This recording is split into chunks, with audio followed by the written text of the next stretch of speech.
Now it's time to bring in our good friend and a great friend of the income generation, author and business owner Robert Kiyosaki, founder of Rich Global LLC and the Rich Dad Company. He's also the author of the best-selling personal finance book, Rich Dad, Poor Dad. Robert, welcome back to the income generation. Well, thank you. I appreciate what you guys do, so thank you. And we appreciate your input. So, let's start with the 800-pound gorilla. What are your general comments about the election results? Well, this was more than an election. This was a turning of America from capitalism to socialism to possibly Marxism. So this was a very big turn. This was not, it's no longer macroeconomics, it's psychoeconomics now. And so last night was the Marine Corps birthday. I went to Vietnam twice as a pilot. And it was like a morning. We have a 4-star there. We have 2 full bird colonels. And I was a little lieutenant, but we fought for freedom. Sure. And my concern is we've lost our freedom. This is so more it sounds we lost our freedoms. It sounds by your tone as though you're not all that optimistic that the president's court cases will be successful. Well, that's a great question because it has nothing to do with the president. It has to do with social media. I mean, social media out of Silicon Valley with Zuckerberg and Dorsey and the Bezos, those guys run the economy now. I mean, what happened to freedom of the press? Yeah. So even if Trump wins and it gets back out there, they're just going to attack him more. So last night, like I said, with my Marine Corps birthday, November 10th, is we don't fight for Republicans or Democrats. We fight for the Constitution of America. And this Biden win is we're going socialist and, radical left socialism. And that's what I'm concerned about. And it comes out of Silicon Valley, as you guys know. You guys are the last holdouts. I shall pray for you tonight. and policy-wise, if the Senate doesn't stay red, then we can find ourselves moving rapidly towards socialism, which is a real concern. So since we're talking about socialism, obviously that starts with tax rates, which is the topic of our show today, as you well know, and taxation in general. So what are your biggest fears tax-wise under a Biden presidency? Well, just remember 1773 was the Boston Tea Party. America was founded as a tax-free nation. And my tax plans are the same. I'm going to make a lot of money. I'm not going to pay any taxes. And I've been doing that for most of my life. And that's why President Trump, he got nailed by the New York Times.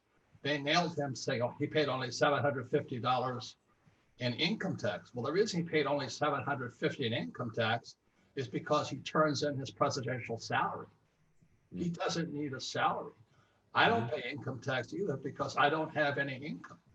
There's 3 types of income: passive, portfolio, and ordinary. Ordinary income pays the highest taxes. So what that means is for all those people who are doctors, lawyers, accountants, the high-paid academic types, your tax rates are going to go up. But for the real capitalists, we're not going to pay any more taxes legally. 1773, Boston Tea Party. I hope you're right that taxes are still friendly for business owners. And I know in your book, Cash Flow Quadrant, you talked all about some of the tax advantages. As part of the topic of the book, some of your tax advantages for business owners. But the real issue then is what it does for individuals.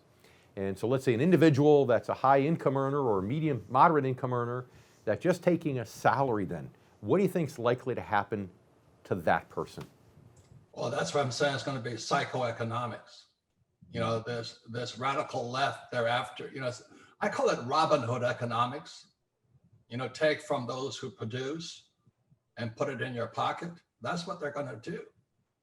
So as I was saying to you, is I'm a fan of Ayn Rand, her book Atlas Shrugged, and in that book, 1957, Anne said the capitalists or the producers will go into hiding. Well, this is where I'm hiding today. I'm on a little island in South Carolina, and my money is outside this country. So, and I do everything legally. I have no plans on going to jail and things like that. But the tax laws are written for the smart, for those with financial education. And that's for why and what primary Trump was in and, a and they're debate designed to with benefit Hillary. capitalists, as you said a moment ago. And I was going to say that before when you said you haven't paid a lot of taxes throughout your life. I was going to say, and most importantly, you've done it legally. So let's talk more about that coming up in a minute, right after the break. We need to take a break for now. And you stay with us. We have a lot more coming from Robert Kiyosaki in just a moment. We'll be right back.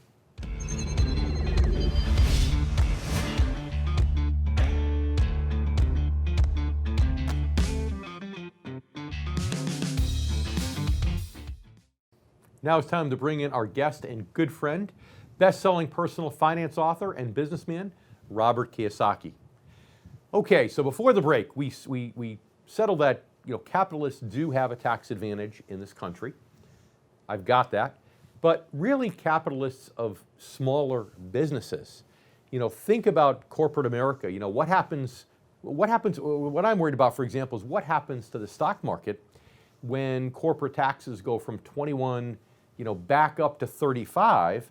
We got this Trump bump because they were lowered from 35 to 21. These big companies, and it doesn't take a lot of corporate profit, by the way, to get up in that top bracket.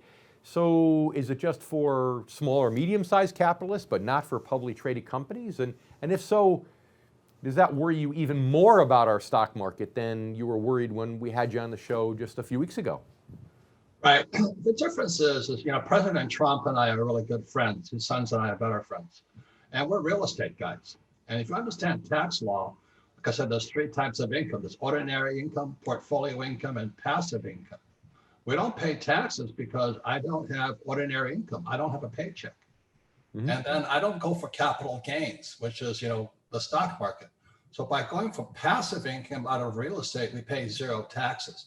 I'm not recommending what we do because you've got to be fairly sophisticated. But if you go back in history, 1971, when Nixon took the dollar off the gold standard, the US dollar became debt. And the only way they could collect on the debt was via taxes. So real estate guys have a massive advantage over people in the stock market because we don't pay capital gains tax either. So let's say I make $1 million on a piece of property, I can do a 1031 tax deferred exchange into a bigger piece of property and pay no taxes again. But if I make $1 million in the stock market, I have to pay capital gains taxes. So there's been some rumors. There have been some rumors under a Biden administration that they might eliminate the 1031 exchange, though. Now you start to cut into the bone of capitalism, don't you? No, but there's still if you can't outsmart Biden and Kamala, you're not very smart. Wow, I don't even know what to say after that. That is it's too bad we're not ending the segment with that particular comment. That would be a great finish. So okay. The average individual, though, that, like you said, isn't going to be a real estate person, maybe doesn't want to complicate their life. They're not entrepreneurial.